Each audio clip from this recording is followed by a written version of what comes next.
రేపటి రోజు ఉదయం రథసప్తమి తిథి ఉండగా సమంత్రక స్నానం చెయ్యాలి. మంత్రం లేని స్నానం మీరు చేశారనుకోండి, అది కాకి స్నానం అని పిలుస్తారు. దానివల్ల ప్రయోజనం ఏమి ఉండదు.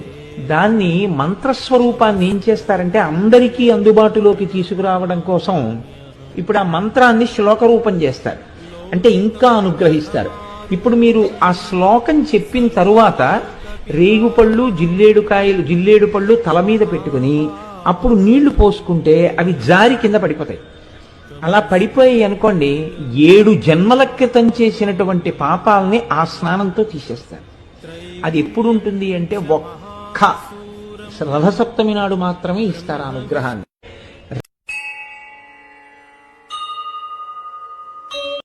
యజ్జన్మ కృతం పాపం మయా సప్తమ జన్మసు తన్మే రోగంచ శోకంచ మాకరీ హంతు సప్తమి ఏతజ్జన్మ కృతం పాపం యచ్చ జన్మాంతరార్జితం మనోవాక్కాయజం యచ్చ జ్ఞాతా జ్ఞేతే చ యే పునః ఇది సప్త విధం పాపం స్నానాన్నే సప్తసప్తికే సప్త వ్యాధి సమాయుక్తం హరమాకరి సప్తమి.